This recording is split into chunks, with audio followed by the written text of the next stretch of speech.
क्या है ये पूरा मामला? किस लिए आज आप ये प्रेस कॉन्फ्रेंस कर रहे हैं? देखिए, सबसे पहले तो मैं आप मीडिया बंधुओं का स्वागत करता हूं, बहुत धन्यवाद करता हूं आपका। आप सबकी जानकारी में ही है, कुछ माह पूर्व एक महिला द्वारा मेरे ऊपर आरोप लगाए गए थे। मैंने उन आरोपों से संबंधित जितनी भी न्याय प्रक्रिया हुई वो आप लोगों से बराबर साझा करते आया मैं, और यह भी मैंने आपसे साझा किया था कि उक्त महिला ने जो आरोप लगाए थे उन आरोपों के साक्ष्य को वह महिला माननीय न्यायालय के समक्ष पेश नहीं कर पाई। मेरे द्वारा, जो मैं पहले ही आपसे पिछली कॉन्फ्रेंस में साझा कर चुका हूं, माननीय उच्च न्यायालय से गुहार लगाई और माननीय उच्च न्यायालय ने उस महिला द्वारा की गई मेरे खिलाफ जो भी कार्यवाही हुई थी उसको स्थगित कर दिया था। आज का जो मुख्य आप लोगों को साझा करने का कारण है वह यह है,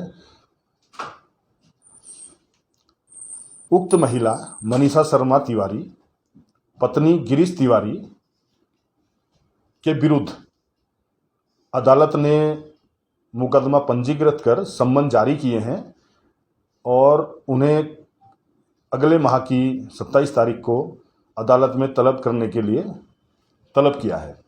यह जानकारी आप लोगों से साझा करनी थी, क्योंकि ज़रूरी नहीं होता कि हमेशा ही पुरुष ही गलत हो। कई बार कई लोग अपने व्यक्तिगत फ़ायदे के लिए या कुछ राजनीतिक फ़ायदों के लिए या किसी के षड्यंत्र के कारण इस तरह के कृत्य भी हो जाते हैं। तो मैं यही कहना चाहूँगा समाज से कि किसी भी पुरुष के विरुद्ध अगर कोई महिला कोई शिकायत कर रही है तो जब तक उसके तथ्य सामने ना आ जाएं और उसके कोई साक्ष्य प्रस्तुत ना हो जाए तब तक किसी भी पुरुष को उस नज़र से देखना या उस पुरुष के विरुद्ध एक मानसिकता बना लेना या उसके विरुद्ध उसको एक तरफा मानकर दोषी मान लेना, यह नहीं होना चाहिए। और मैं कहना चाहूँगा कि कोई भी व्यक्ति, वो चाहे सामाजिक हो, चाहे राजनीतिक हो या किसी और फील्ड में भी अपना कार्य कर रहे हों, बड़ा लंबा समय लगता है। एक मुकाम तक पहुंचने के लिए, एक किसी स्थिति तक पहुंचने के लिए, एक इमेज बिल्ड करने के लिए बड़े लंबा संघर्ष करना पड़ता है। और मैंने भी अपने जीवन में पिछले 15-20 सालों से लगातार सामाजिक कार्य, राजनीतिक कार्य लगातार करते आया हूं और जितनी मेरे से हो सकती है समाज सेवाओं में मैं हमेशा बढ़ चढ़ कर हिस्सा लेते आया हूं। लेकिन उक्त महिला ने, वो मैं नहीं जानता उसका क्या इसमें लाभ था, व्यक्तिगत था, राजनीतिक था या कोई षड्यंत्र था, क्योंकि मामला न्यायालय में है और जिस तरीके से न्यायालय ने उनके विरुद्ध मुकदमा पंजीकृत कर उन्हें तलब किया है, मुझे न्यायालय पर पूरा भरोसा है कि दूध का दूध और पानी का पानी, जो कि मैंने पहले ही बोला था, जरूर एक ना एक दिन साफ होगा और मुझे न्यायालय पर इतना भरोसा है कि मुझे इंसाफ मिलेगा। लेकिन इससे भी बड़ी दुख की बात यह है कि अभी कुछ दिन पहले एक टीवी कार्यक्रम के डिबेट कार्यक्रम में, लाइव डिबेट कार्यक्रम में, देश की सबसे संस्कारी, सबसे बड़ी अपने आप को पार्टी कहने वाली भारतीय जनता पार्टी के प्रवक्ता ने अपनी नाकामियां छुपाने के लिए, अपने कुकृत्य को छुपाने के लिए मेरे नाम को उछाला। मेरे नाम को उछालने के बाद फिर मैंने आप लोगों के मीडिया बंधुओं के समक्ष उस व्यक्ति से कहा, यदि उस व्यक्ति के पास किसी भी तरीके के, जो उसने कहा कि महिला उत्पीड़न के कारण निष्कासन हुआ उनका, तो मैंने खुले मंच से आप लोगों के माध्यम से उस व्यक्ति को चैलेंज किया था, यदि उसके पास कोई साक्ष्य हैं वो उन्हें प्रस्तुत करे। हम राजनीति से आजीवन के लिए संन्यास लेंगे और यदि उस व्यक्ति के पास, उस प्रवक्ता के पास साक्ष्य नहीं है तो क्या वह राजनीति संन्यास लेने के तैयार है। लेकिन ऐसा नहीं हुआ। ना उस व्यक्ति की कोई वापस से कोई टिप्पणी आई, ना ही उसने मेरे चैलेंज को स्वीकार किया। मैं कहना चाहूँगा उस प्रवक्ता से, आज भी भारतीय जनता पार्टी के कार्यालय की नालियाँ चौक हो जाती हैं इनके संगठन महामंत्री को हटाया जाता है, इनके विधायक दूसरे की बीवियों से बच्चे पैदा कराने के मामले में लगातार चर्चाओं में रहते हैं, इनके विधायकों के खिलाफ कोर्ट कचहरी तक के आदेश आते हैं, और इनके दूसरे प्रवक्ता कहते हैं जो हमारे शायद सहसपुर से पछवा दून से ही हैं, नवीन ठाकुर, वह कहते हैं कि आरोप तो लगते रहते हैं। आज़ाद अली शायद दोषी थे कि उनकी पार्टी ने उनको निष्कासित किया। हमारे विधायकों पे, हमारी पार्टी के नेताओं के ऊपर आरोप लगे हैं, जब तक सिद्ध नहीं हो जाते हमने उनका निष्कासन नहीं किया। तो मैं कहना चाहूँगा, वो जिस तरीके से मेरे नाम को उछालकर अपने अय्यास नेताओं की कृत्यों को छुपाना चाहते हैं, वो नहीं छुप सकते, क्योंकि एक महिला चिल्ला चिल्लाकर बोल रही है डीएनए करा लीजिए। दूसरे प्रकरण में उनके विधायक का मामला न्यायालय तक चले जाता है। तीसरा, उनके महामंत्री को हटाया जाता है। तो मैं उन प्रवक्ता से कहना चाहूँगा, दोनों से, मैं उन्हें आज भी चैलेंज करता हूँ, वो जिस मंच पर चाहें, जिस कार्यक्रम में चाहें या जिस तरीके से चाहें, मैं उनसे खुली बहस करने को तैयार हूँ। और उनसे कहना चाहता हूँ, वह सिर्फ और सिर्फ जो उनको ज्ञान भारतीय जनता पार्टी के कार्यालय में या इनके व्हाट्सएप यूनिवर्सिटी के माध्यम से इनको पढ़ाया जाता है, उससे भी बाहर निकले। तो क्या आजाद भाई खुली बहस? बस मेरी बात पूरी हो रही है, फिर मैं आपके सारे सवालों के जवाब दूंगा। जो ज्ञान उन्हें व्हाट्सएप यूनिवर्सिटी से और भारतीय जनता पार्टी कार्यालयों से दिया जाता है, उस ज्ञान से बाहर कब निकलेंगे वो? क्या उनको नहीं दिखाई दे रहा उत्तराखंड की सड़कों के क्या हाल हो रहे हैं? पुल गिर रहे हैं, नए नवेले मुख्यमंत्री कोरी घोषणाएं कर रहे हैं, धरातल पर कुछ नहीं है, 3 मुख्यमंत्री हटा दिए गए हैं। तो मेरा उनसे यही कहना है कि जिस तरीके से वो अपने कृत्य को छुपाने के लिए अनगढ़ बयानबाजी कर रहे हैं, 2022 नज़दीक है, जनता उनको करारा जवाब देगी। सर, पार्टी में वापसी को लेकर क्या है?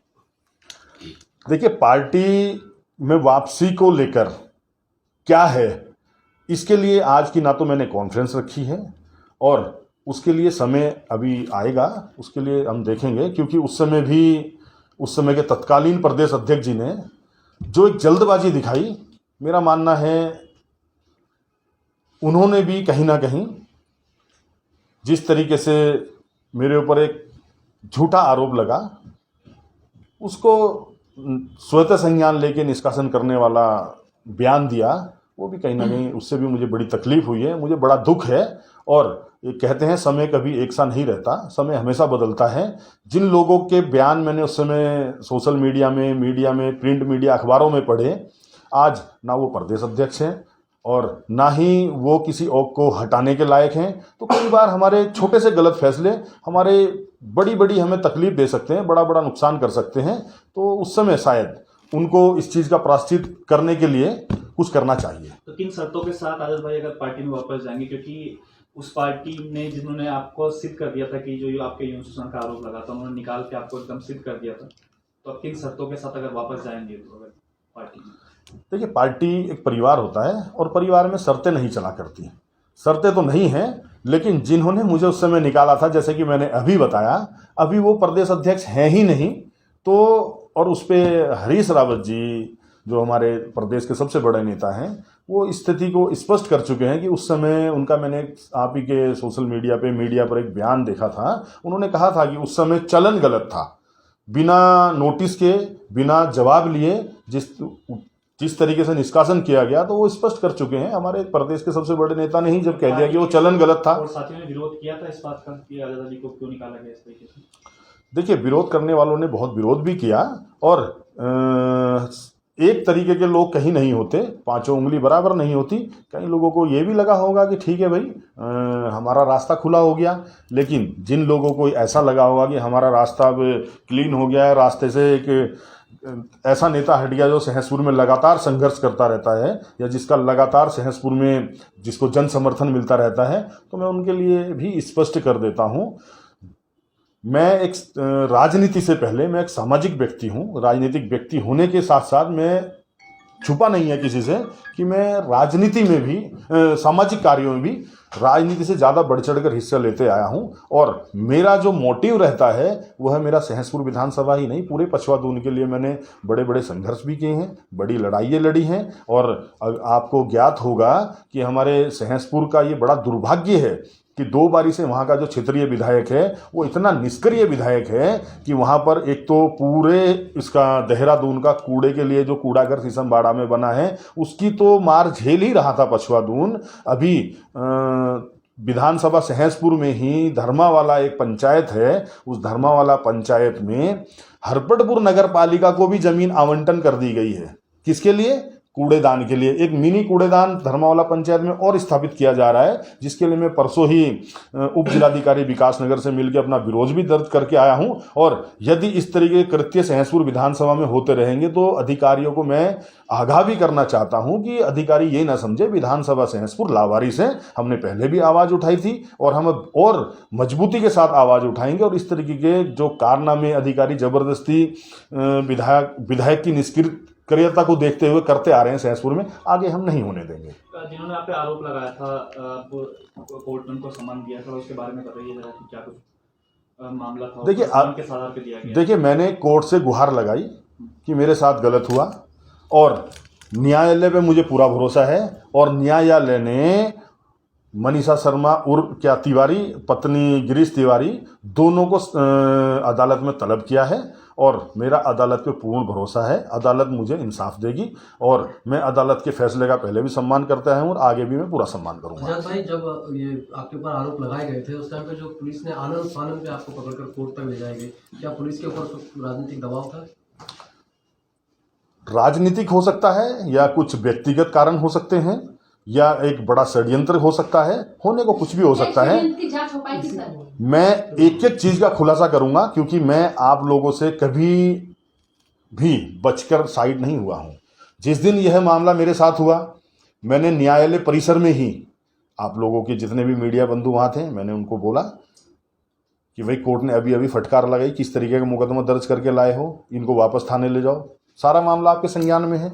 उसके बाद जो भी न्यायिक प्रक्रिया होती आई मैं आपसे बराबर साझा करते आया हूं। और आगे भी इसमें जो आपने बोला कि पुलिस ने किया, एक एक करके सारे षड्यंत्र कहिए या उन सारे पत्तों को हम खोलेंगे और एक एक करके हर किसी की जो भी इसमें भूमिका रही है उसको आपके समक्ष लाएंगे और अपने प्रदेशवासियों को, अपने देशवासियों को और अपनी जनता को हम निष्पक्ष एक एक चीज़ से रूबरू जरूर कराएंगे कि किस किस में क्या क्या भूमिका रही थी। मैं बड़ा सब्र करने वाला व्यक्ति हूं, मैं सब्र के साथ चल रहा हूं, मेरा भरोसा ऊपर वाले पे है। मैं धर्म कर्म वाला व्यक्ति हूं और साथ ही साथ धर्म कर्म के बाद हमारे देश में सबसे बड़ी जो अदालतें हो, जिसको कहा जाता है न्याय का मंदिर, वो है अदालत। और अदालत पे मेरा पूरा भरोसा है। अदालत के समक्ष ही एक एक करके सबके तथ्य सामने जरूर आएंगे। आजाद भाई, इस मामले में जब आपका ये मामला शुरू में आया तो पत्रकारों को खबर दिखाने के बाद रात के 11-11 बजे तक पत्रकारों को फोन किए गए, पत्रकार बिरादरी का साथ देने की दुहाई दी गई। इस मामले पर आप क्या कहते हैं?